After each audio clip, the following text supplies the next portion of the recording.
Gente, nós estamos no oitavo encontro da série Amigos do Reino, e essa semana eu passei ao longo da semana com uma tosse alérgica, então eu estou aqui orando e falando ao mesmo tempo, pedindo que Deus conceda a voz para eu conseguir completar esse sermão, mas eu sei que eu irei conseguir, não pelas minhas forças, mas pela força de Deus, para falar o nosso coração, amém? Então eu estou com uma garrafinha de água aqui, geralmente eu não tomo água durante a mensagem, mas se eu precisar, senhoras e senhores já sabem o porquê, né? Dessa tosse alérgica. Não é Covid, não é influenza, pode ficar tranquilo. Tá? Viver com foco é o tema do nosso oitavo encontro, Amigos do Reino. Essa série está fundamentada em Filipenses, uma carta de amizade, uma carta conhecida por ser a carta da alegria, devido a várias expressões no grego caris, mas essa alegria está fundamentada na amizade. Eu quero te convidar você nessa manhã a abrir o texto de Filipenses capítulo 3. Essa carta aqui é breve, uma carta curta, mas ela tem muita coisa boa, muitas lições, muitos imperativos.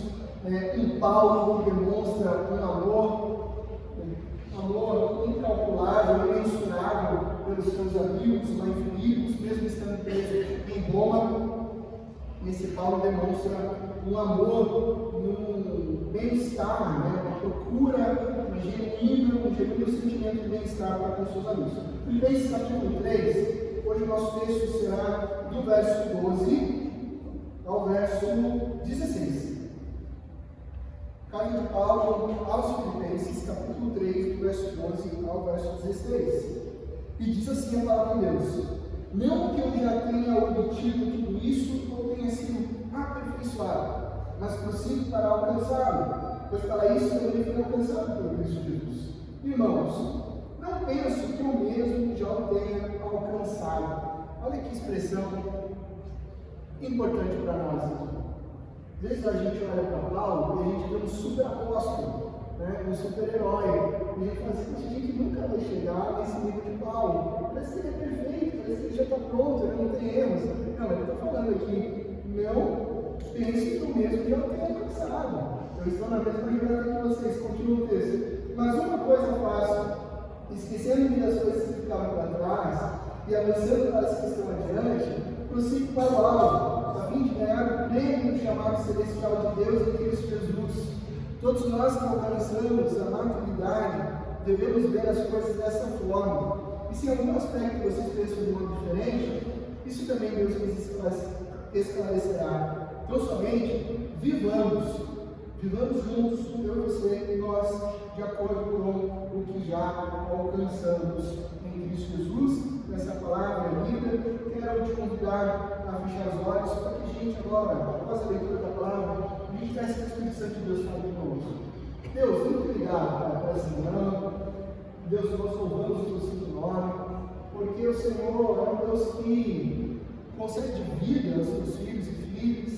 O Senhor é um Deus que sustenta. O Senhor é um Deus que cuida, que ama e que já nos alcançou e agora nos coloca numa rota onde nós prosseguimos buscando o prêmio em Cristo Jesus. Senhor, Santo Espírito de Deus, sopra sobre nós aqui nessa manhã. A gente quer entender o teu direcionamento.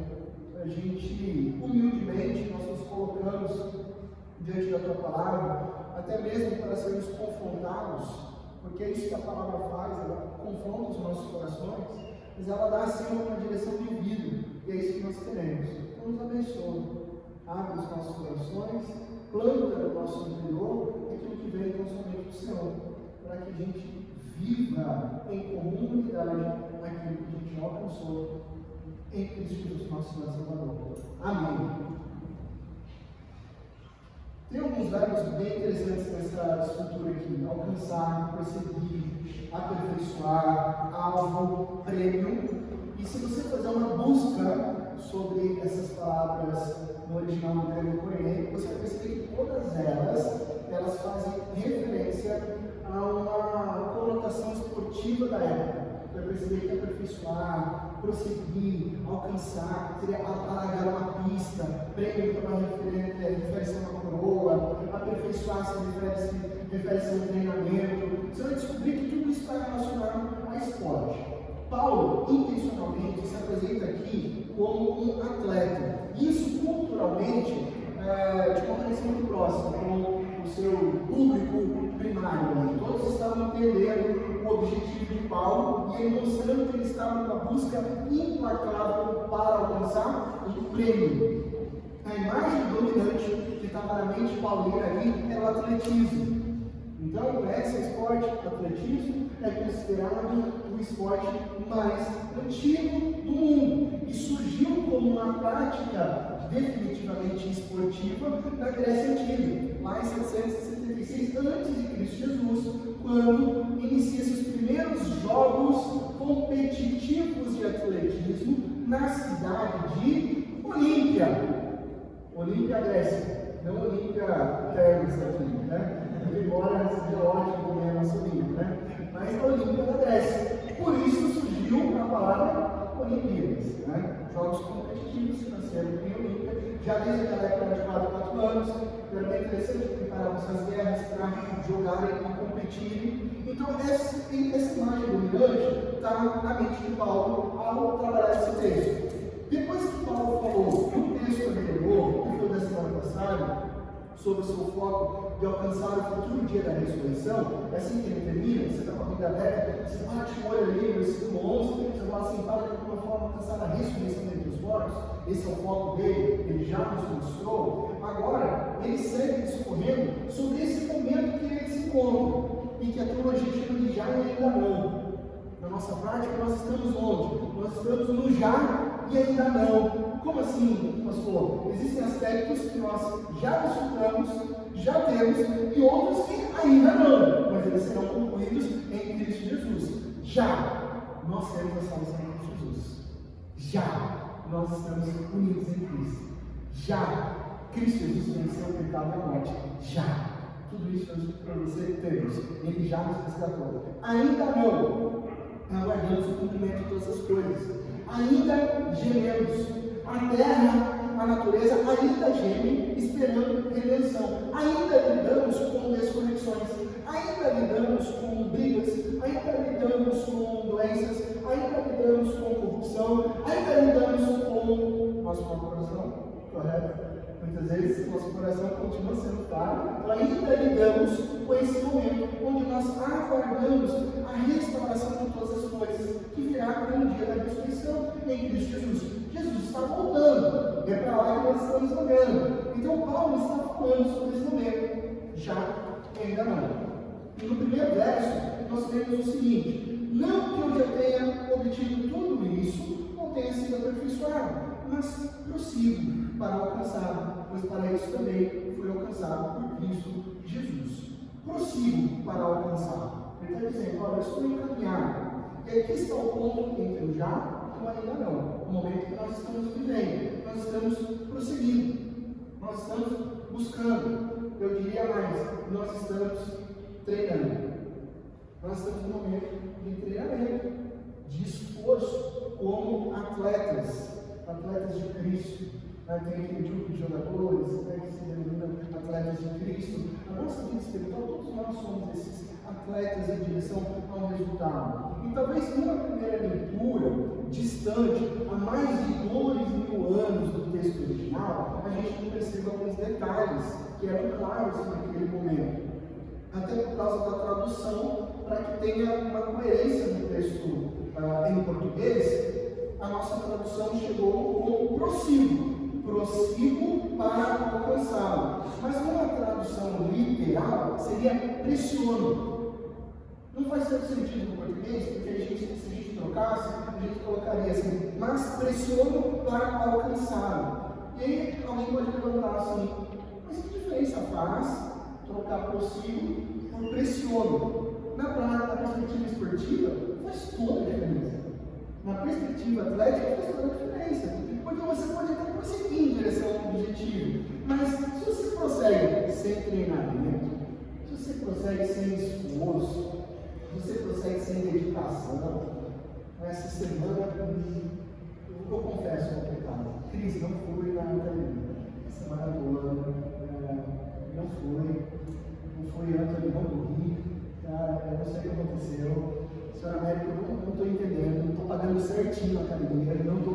resultados. E esse é o prosseguir. Você está prosseguindo, mas você está treinando, você está se esforçando. Não tem determinação. Se não tem garra, se não tem foco, se não tem esforço, sem chance. Para tudo na vida, gente. Para tudo. E é o que a palavra pressiono comunica. Eu estou treinando forte, eu estou treinando com determinação em direção a um objetivo, Paulo está dizendo, um objetivo específico. Então, a gente tem aqui na igreja, né, diferente de mim, pessoas treinando esse esporte mais antigo do mundo, atletismo. Eu vou citar nomes aqui, depois vocês procuram, podem perguntar. Fazem parte da equipe de treinamento de corrida aqui da cidade. Olha só. Fazendo algo, estabelecendo metas, acordando 5 horas da manhã, correndo no parque, controlando a alimentação, controlando o sono. Por quê? Porque querem atingir os objetivos. Não estão apenas prosseguindo, estão alcançando algo através de uma pressão, de um treinamento. E é isso que o treinador faz, né? O que ele coloca na pressão? Você acorda de manhã, por isso que é bom você fazer um treino com um treinador, porque às vezes você fica meio desanimado, hoje eu vou só conseguir, e ele fala, não para, continua, você fica com aquela pressão, esforço. O cristão se esforça, é isso que o Paulo está falando. O cristão verdadeiro se pressiona. Hoje de manhã, estou com sono, acho que eu não vou aparecer lá nem preparo. Não, você se esforça, você vai lá. O cristianismo sem pressão é um cristianismo sem movimento. E cristianismo sem movimento não é cristianismo, porque Cristo Jesus instituiu a igreja como uma comunidade de pessoas que o adoram em movimento. Então nós nos pressionamos para alcançar o objetivo. Por quê? O texto bíblico diz que nós já fomos alcançados por Cristo Jesus. Por isso que a gente está nessa jornada. Jesus não morreu numa cruz por mim e por você para nós ficarmos parados. Cristo Jesus nos conquistou para nos colocarmos em movimento, buscando a Deus cada vez mais em oração, buscando a Deus cada vez mais na sua palavra, moldando os nossos corações em direção ao coração de Cristo Jesus, sendo transformados dia a dia em glória em glória, para alcançarmos aquilo que Deus tem preparado para nós. Ok, pastor. Muito claro isso que Paulo nos trouxe, mas a pergunta é como? E agora? Como? No versículo 13, Paulo começa dizendo, irmãos, não penso que eu mesmo já tenha alcançado, mas uma coisa faço. Eu amo essa expressão, uma coisa faço. Mas uma coisa faço. Por quê? Porque essa é uma expressão importante nas Escrituras. Se você lembrar uma coisa só, Senhor. Salmo 27, verso 14. Uma coisa eu peço, uma coisa eu busco, Senhor, e a procuro que eu possa viver na casa do Senhor todos os dias da minha vida. Uma coisa. Jesus, ao conversar com o jovem rico, lá em Marcos capítulo 10, olhou para ele e o amou. Jesus olhou e amou. E falou assim: falta uma coisa para você. Falta uma coisa. Vai venda tudo que você possui e dê dinheiro aos pobres. E você terá o tesouro no céu. Depois venha e segue-me. Falta uma coisa. Lucas 10, naquele texto de Marta e Maria, respondeu o Senhor: Marta, você está muito preocupada. Marta, você está correndo para lá, com a moça. Eu tenho que arrumar a casa. O Senhor Jesus chegou em casa. Eu tenho que colocar uma mesa, uma toalha bonita. Onde já se viu que Maria deixou essa bagunça aqui, deixou uma camiseta com um lugar aqui. Eu tenho que arrumar tudo isso. Senhor, você não está vendo que a minha irmã está parada aqui? Eu tenho que fazer tudo sozinha. E Jesus respondeu: Marta, você não entendeu. Você está ansiosa, inquieta com tantas coisas. Eu vou dizer uma coisa para você. Uma só expressão, uma coisa é necessária. Maria escolheu a boa parte. Sério, você terminou. Uma coisa só é necessária. É a mesma expressão que Paulo coloca aqui. Uma coisa fácil. De novo, pensa no atleta. Nenhum atleta consegue fazer tudo e se especializar em todos os esportes. Nenhum. Não tem como ser especialista em vôlei e ao mesmo tempo ser especialista em futebol. Não tem como. Ele precisa colocar foco, ele precisa se concentrar em uma coisa. Ninguém irá conseguir fazer coisas demais. Como é que está a sua vida? Já fez aquela análise? O que você está fazendo tanto? O que você está buscando tanto? Está fazendo coisa demais? A Bíblia diz para a gente focar em uma coisa. Precisamos fazer uma coisa: prosseguir para o alvo. Só que antes de a gente avançar para o versículo 14, perceba comigo um detalhe precioso, ainda no versículo 13. Esquecendo-me das coisas que ficaram para trás e avançando para as que estão adiante. Então, dentro dessa uma coisa, temos dois lembretes importantíssimos para mim e para você. Primeiro lembrete: esqueça das coisas que ficaram para trás. Esqueça. Vamos falar algo bem direto para você aqui nessa manhã. Se você ficar remoendo coisas do passado, você jamais vai conseguir viver. Se você ficar remoendo as coisas do passado, você jamais irá avançar. Que frase do passado você está sempre dizendo? Né? Ah, porque na minha época era melhor. Ah, porque eu não deveria ter feito isso 10 anos atrás. Ah, porque eu lamento porque eu não fiz tal coisa há 5 anos. Ah, eu lamento porque ontem. Se você ficar remoendo coisas do passado, você não avança no futuro. Seja numa maratona, seja numa corrida rasa, seja num revezamento. Consegue imaginar uma pessoa correndo? Consegue? A pessoa está correndo, 100 metros rasos. Agora, visualize essa pessoa correndo. Visualize ela olhando para trás. O que vai acontecer se ela olhar para trás? Na velocidade que ela está? A 17, 18 por hora. Olhou para trás. Se ela perder o equilíbrio, ela tropeça e cai. Se ela ficar olhando para trás, ela perde a direção.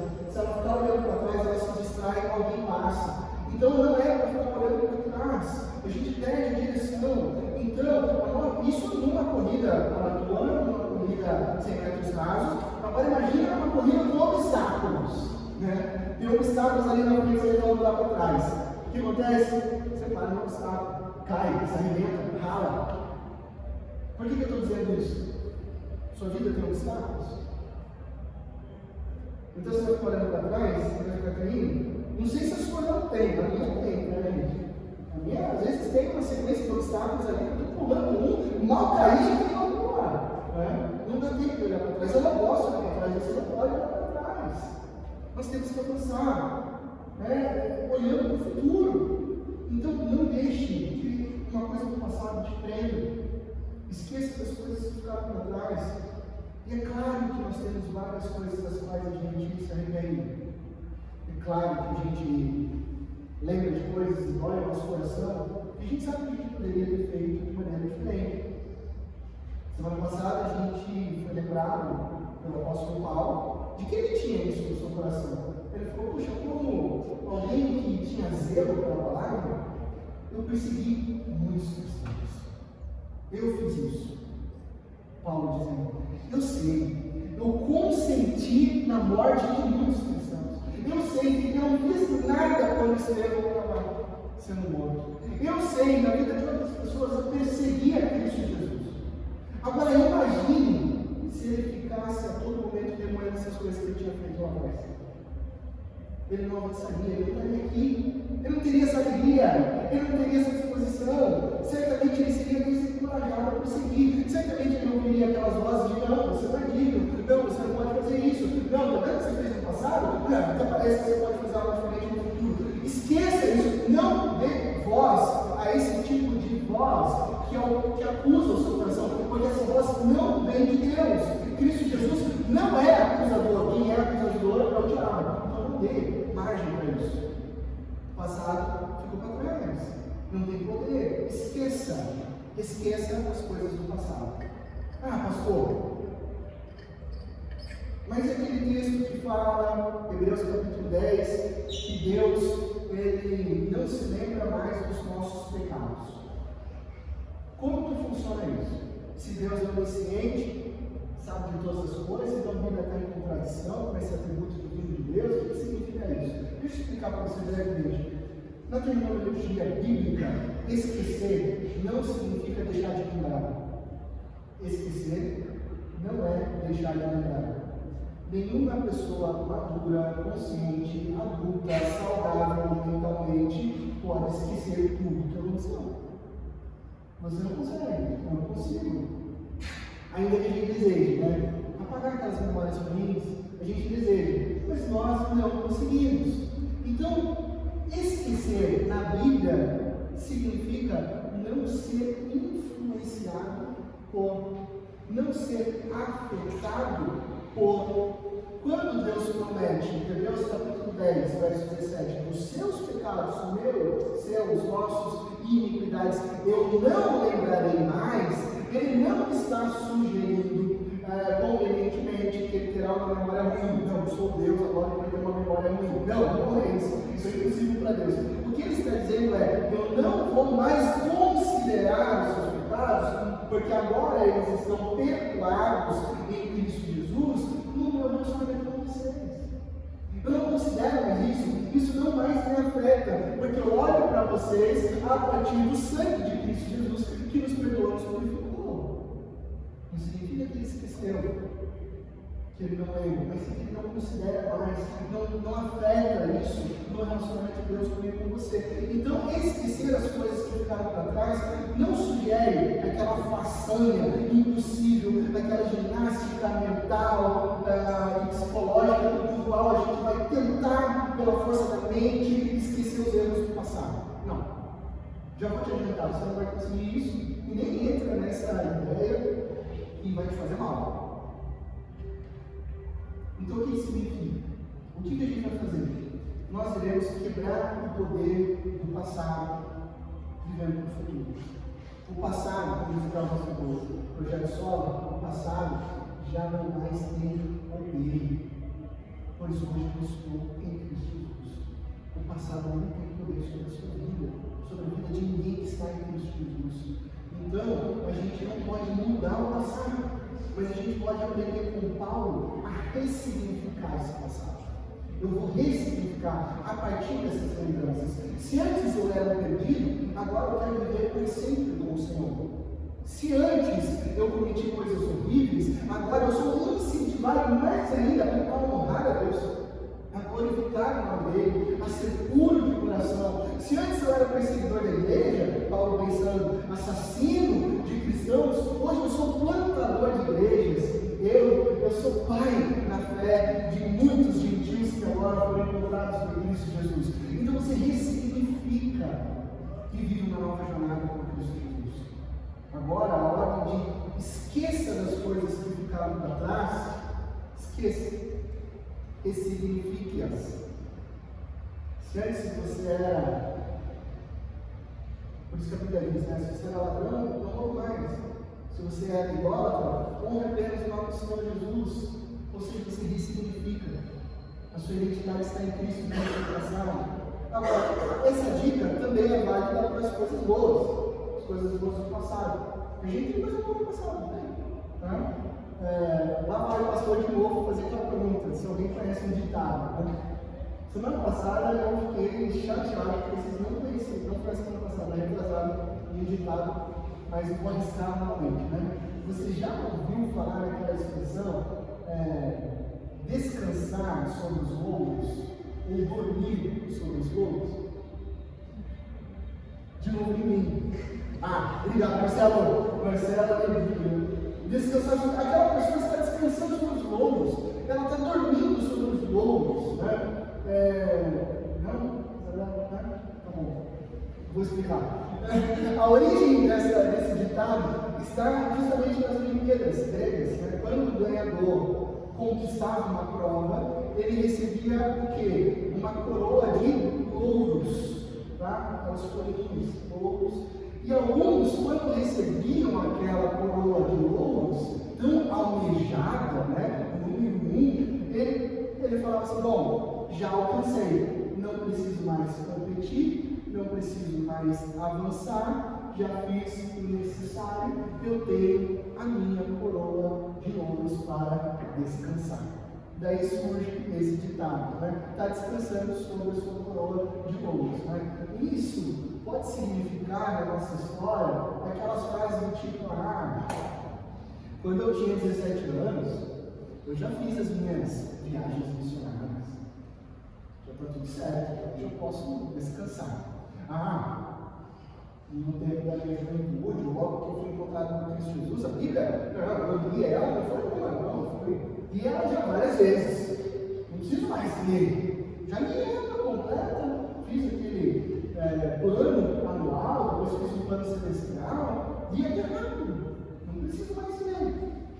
Eu melhorar alguma coisa no meu casamento, está tudo certo. Tenho 20 anos de casado, a mulher não reclama, para que eu vou mexer? Time que está ganhando não se mexe, tem gente que tem essa expressão, né? Para que eu vou me esforçar, melhorar, né? Eu fazer mais um curso, meu chefe até trouxe para mim uma viagem, tudo pago pela empresa, um mês fora e tal, e eu fazer isso a essa altura do campeonato? Falta 2 anos para me aposentar. Não, tá tudo certo. Tá tudo certo, já cumpri a meta. Eu já estou seguindo coisa boa para essa empresa. Coisas boas. Só que você está descansando nos louros. Esqueça o passado, meu amigo, meu amigo. Até os louros, esqueça.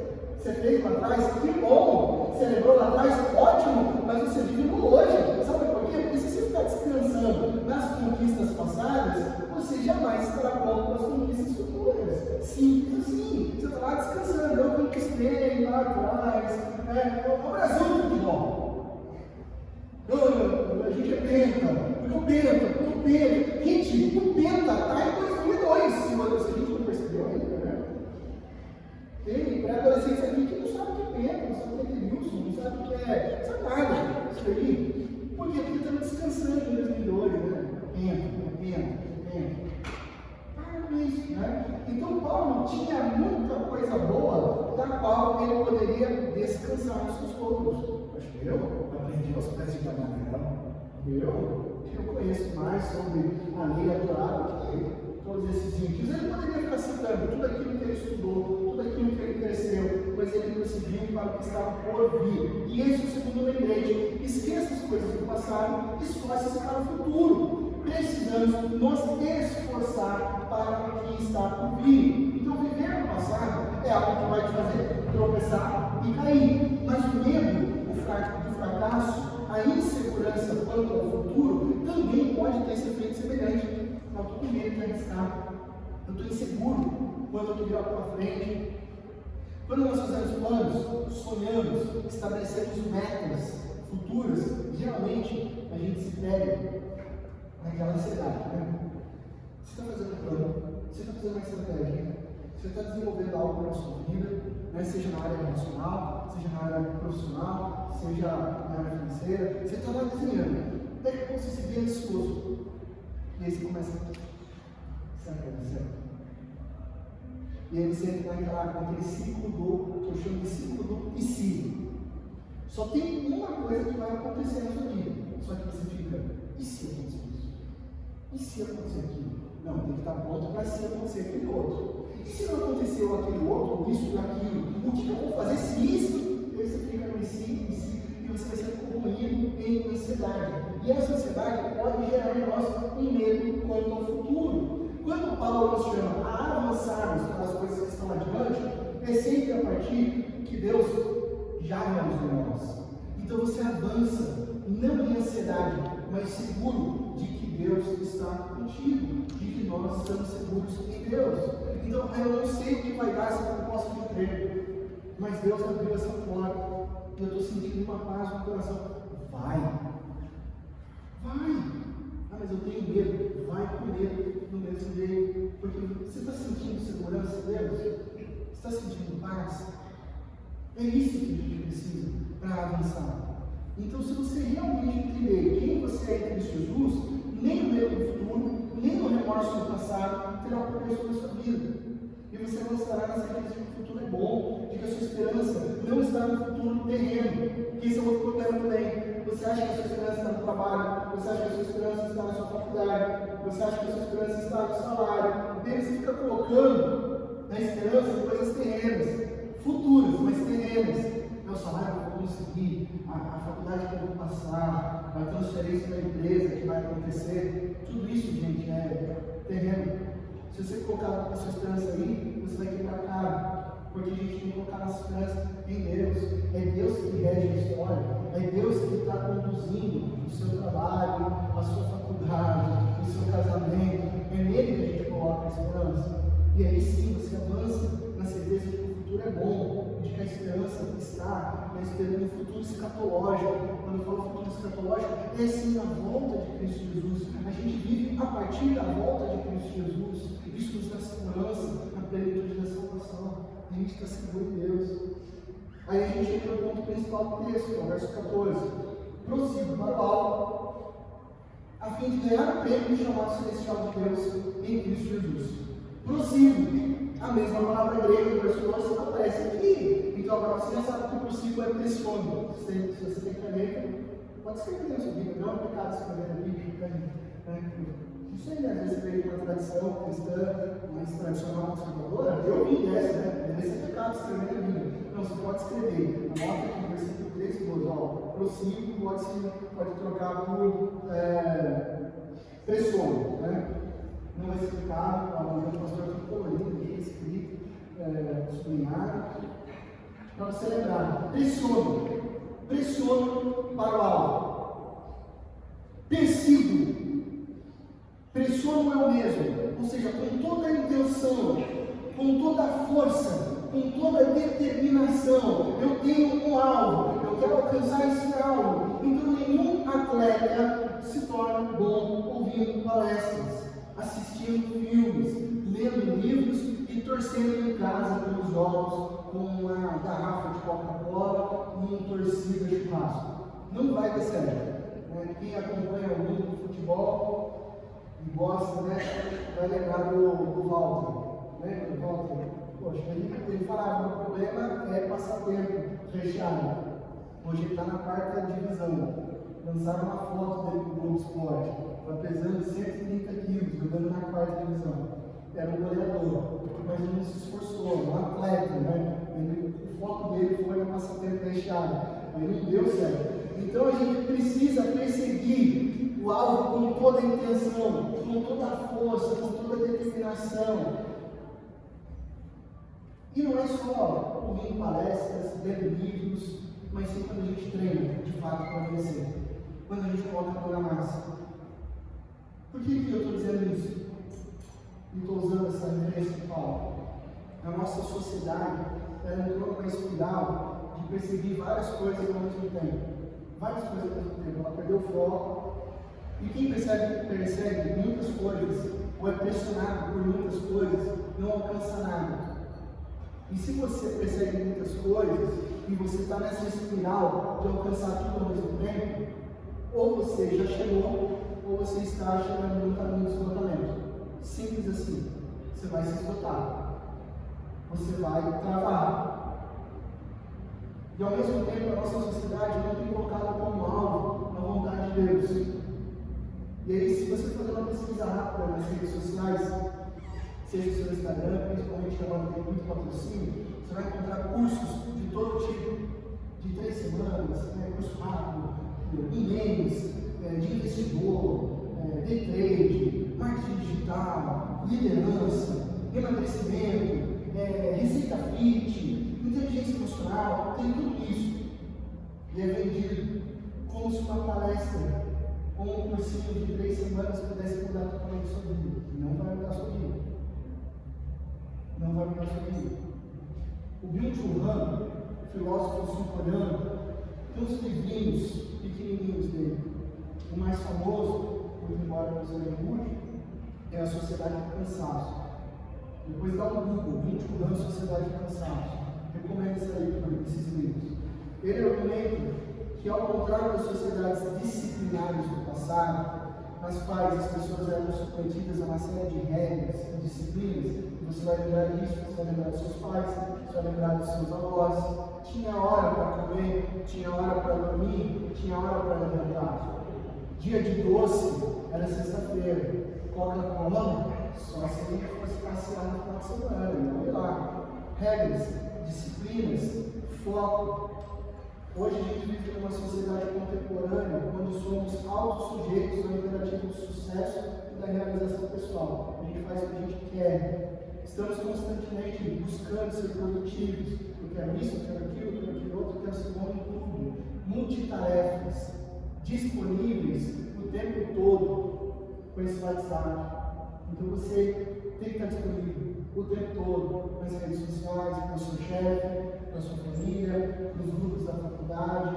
Se mistura grupos de trabalho com grupos de lazer, com grupos de irmãos, tudo dentro de uma rede de comunicação WhatsApp. E essa pressão, olha que palavra interessante, Bill usa essa palavra pressão, a mesma que está no nosso texto bíblico, gera um estado de exaustão constante. E a sociedade está cansada. Mesmo quando nós não estamos fisicamente cansados, porque o cansaço é emocional. Esse é o resultado. E brilhantemente ele acerta o ponto. O livro dele é brilhante. Ele já conseguiu fazer essa leitura. Estamos em 2023. Uma sociedade que não busca Deus, mas paga cursos de espiritualidade. Olha que loucura! Não busca Deus, mas paga um cursinho Hotmart sobre espiritualidade. Precisa treinar a sua espiritualidade. Ela reconhece que isso é importante, mas não busca o Senhor. Então, esse é um resultado, não é que o último ano descobriu algo novo. Não, esse é o resultado do que a gente chama de pecado. A desconexão do homem com Deus. Tentando alcançar a satisfação a partir de si mesmo. Jamais vai alcançar sucesso, mesmo que treinando bem, se o seu alvo não for Cristo Jesus. Ele não vai alcançar o prêmio do chamado celestial, versículo 14, de Deus em Cristo Jesus. Prêmio, de novo. Ganhar o prêmio do chamado celestial de Deus em Cristo Jesus. Essa palavra evoca aquela imagem de um corredor se esforçando em direção à linha da chegada para alcançar o quê? O prêmio cobiçado. Se você quiser vencer comigo, você precisa fazer a sua parte. Você precisa treinar a sua alma. Você precisa treinar o seu coração. E à medida que a gente se dedica às coisas da vida espiritual, Deus é capaz de nos amadurecer e nos fortalecer para a corrida. Então, nesse texto, Paulo está cheio de metáforas de atletismo. Mas enfim, pastor, ele está cheio de metáfora. Que prêmio que é esse? O professor do Novo Testamento, o doutor Jim Fleming, ele afirma que o prêmio nada mais é do que conhecer a Cristo Jesus no sentido pleno e último. Paulo já tinha falado nos versículos anteriores, de 8 a 11. Eu quero conhecer a Cristo Jesus, eu quero ser encontrado em Cristo Jesus, eu quero ganhar a Cristo Jesus. Então o prêmio é Cristo Jesus. É o próprio Cristo. O próprio Cristo é o prêmio. Porque Cristo é a resposta para o pecado, Cristo é a resposta para a sociedade do cansaço, o Cristo é o resgate da morte e da vida, e nós prosseguimos porque Cristo Jesus nos resgatou do pecado da morte, colocou sentido em nossas vidas, e a cada vez que nós nos submetemos em treinamento, dedicação, esforço, nós nos aprofundamos no conhecimento de Cristo Jesus, e aí a gente começa a ser moldado na nossa vida espiritual, nos nossos casamentos, nas nossas relações pais e filhos, ascendentes e descendentes, nossa vocação profissional, o que você está fazendo no seu trabalho? De repente você imagina que o trabalho é uma esfera que não tem nada a ver com Deus, tudo é com Deus. Como é que você está glorificando o nome do Senhor Jesus na onde Deus te colocou? Vocação profissional, tudo, até o dia glorioso da ressurreição. Então quando a gente compreende, opa, Deus tem um propósito para as nossas vidas. Assim como ele tinha para Paulo, então a gente entende que se Deus tem um propósito, a nossa missão é perseguir esse propósito. Não importa o que aconteça. Não importa o que aconteça. A nossa missão é perseguir, é pressionar, é prosseguir nesse propósito. Então os sucessos e fracassos do passado não atrapalharão, nem as circunstâncias atuais. Nós buscamos o prêmio e nada vai nos distrair de perseguir. Nada. É só você não olhar para trás. Porque você olha para Cristo Jesus. Quando você olha para Cristo Jesus, nada vai te distrair. Assim ele conclui, versículo 15 e 16. Todos nós que alcançamos a maturidade, olha só, maturidade, devemos ver as coisas dessa forma. E se algum aspecto você fez de forma diferente, isso também Deus lhes esclarecerá. Então, somente vivamos de acordo com o que já alcançamos. Uma comunidade cristã madura, veja que está falando maturidade. Pensa dessa maneira. Paulo está nos chamando à maturidade. Vamos pensar dessa maneira? E se houver algum pensamento diferente entre nós, não vamos brigar. Não vamos discutir calorosamente, mas nós vamos buscar e confiar em Deus, que vai trazer discernimento, conduzindo toda a igreja nesse alvo que é Cristo Jesus, numa direção, numa mentalidade comunitária. É a mentalidade comunitária. Então há uma preocupação importante aqui de Paulo. Os amigos do reino precisam ter uma mentalidade comum. Os amigos do reino precisam ter um espírito comum. Os amigos do reino precisam ter uma postura comum. Então a vida, ela deve ser orientada para o que Deus fez em Cristo Jesus. Orientada para a cruz e para a ressurreição da frente. Prometida na consumação do último dia. Então nós olhamos para Cristo Jesus. Por isso que a cruz está vazia.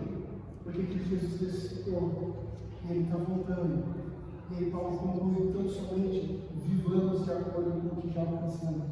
Vivamos. Esse não é Paulo aqui, que comumente nas outras cartas, ele fala assim: faça isso, faça aquilo, não faça isso. Estou dizendo a você que deve fazer isso. Esse é Paulo em todas as outras cartas. Mas aqui ele fala: vivamos. Eu e você. Olha a preocupação, amigos do reino. Não é viva você, viva eu. É vivamos nós. Vivamos nós, para que vivamos juntos o caminho que Deus estabeleceu para nós. Não é para mim, na minha individualidade, eu sou assim sozinho, a Marcos sozinho lá. Não, é nós. Aquilo que Deus estabeleceu para nós, de acordo com o que nós já somos em Cristo Jesus. É isso que eu tenho para mim para você. E que Deus te abençoe, na mais absoluta certeza de que em Cristo Jesus todas as coisas que ela tem, os nossos olhos estão lá, prosseguindo o alvo, o prêmio que é Cristo Jesus. Amém? Lição, o que você vai levar para casa? Uma lição. Uma lição.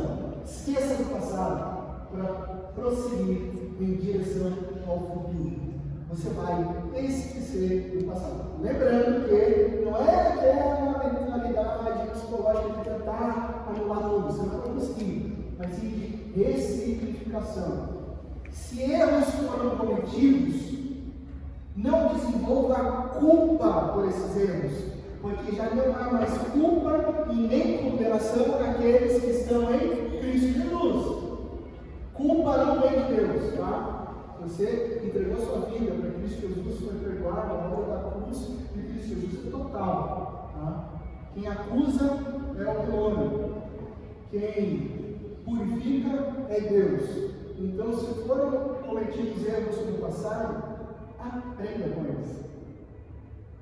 Você vai lembrar: não cometi aquele, mas como aprendizado para fazer diferente. Então, faça certo a partir de agora. Não permita que isso faça pensar que Deus nunca poderia usar você novamente. Ele pode. E Deus trabalha nos nossos erros. Deus trabalha porque Deus ressignifica a nossa história a partir de quem nós somos. Ele deixa muitas vezes a gente tomar as nossas ações e cair em situações horríveis, mas não é porque Ele envia o mal para nós, mas sim porque Ele redime as nossas vidas para a glória dele. O mesmo vale para realizações positivas. Nada de ficar descansando nos louros, sabe? Eu conquistei tal coisa lá em 2005, eu sou bom, eu sou isso, eu sou aquilo, blá. Para com isso.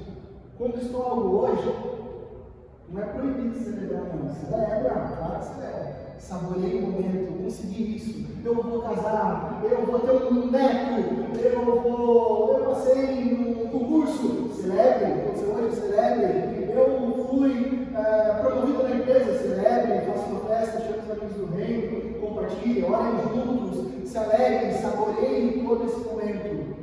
Depois olhe para Cristo, continue seguindo em frente, tem mais coisa, tem um propósito, tem um plano maravilhoso. Viver o passado pode ser um grande estado para seguir em frente.